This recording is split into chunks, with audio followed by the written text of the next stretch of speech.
Hello and welcome to this how-to about adopting a microSD card into your Android device as internal storage. With the Android's 6.0 Marshmallow update, quite a few new features were released, such as a few new setting shortcuts, Google Now from the lock screen, a few changes to the app drawer and the home screen, quick changes in the user interface and quick notification settings, a few basic system interface tuners, a few new emoji supports, better rotation support and a dark theme, new APIs for developers, Android Pay similar to Apple Pay but works on more devices, USB-C and reverse charging support so you can charge your phone from another phone, such as you would with an external battery, new app permission systems, direct share, app links, so when you click on a link for, say, Facebook, it will open Facebook instead of asking you whether you want to open with Facebook or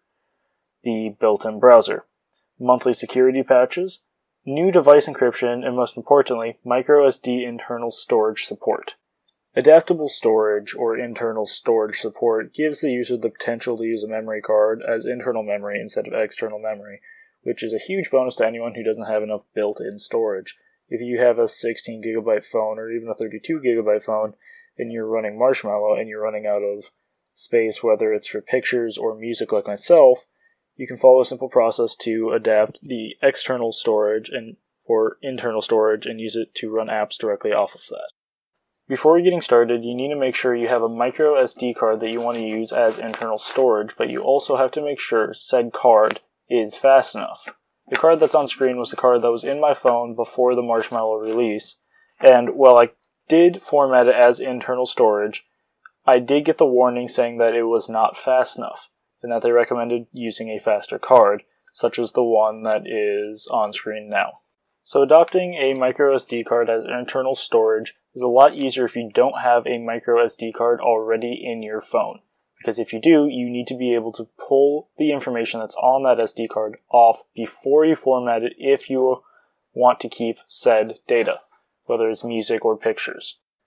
To do this, you have two options. You could either A, remove the microSD card from your phone and using a USB adapter, plug it into a computer and pull the data off, or you could use some kind of software such as Smart Finder or Android file transfer to transfer the files from your phone to your computer.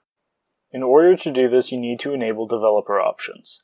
To enable developer options, go to the About settings on your phone, go to the Software Information, go to More, and then you will need to tap the build number 7 times.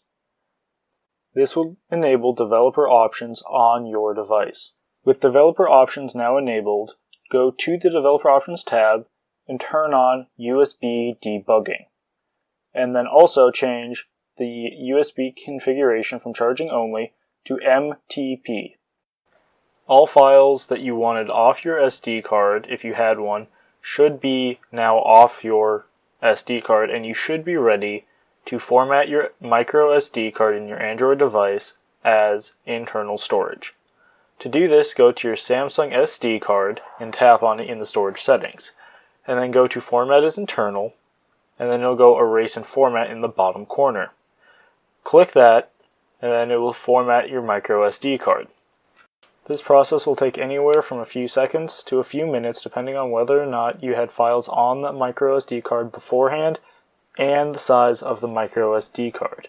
Once your microSD card has been formatted properly as internal storage, you will be prompted to move data to the new storage. Primarily it will move pictures and music to the new storage, but as well as some apps that do not require large amounts of processing power. After you have moved the app data, music, and pictures to the microSD card, restart your phone. Once your phone is done restarting and has booted up again, go ahead and click through apps that you have downloaded. There is a good chance that if it was moved to the microSD card, it will not work properly, so you will need to uninstall and reinstall that app from the Google Play Store. Once you have verified all your apps are working correctly, or have been reinstalled till they work correctly, you now have a microSD card that is encrypted and formatted to be internal storage with your phone. For me, this gained me about another 30,000 possible pictures, 4.5 hours of HD video, or roughly 200 hours of music.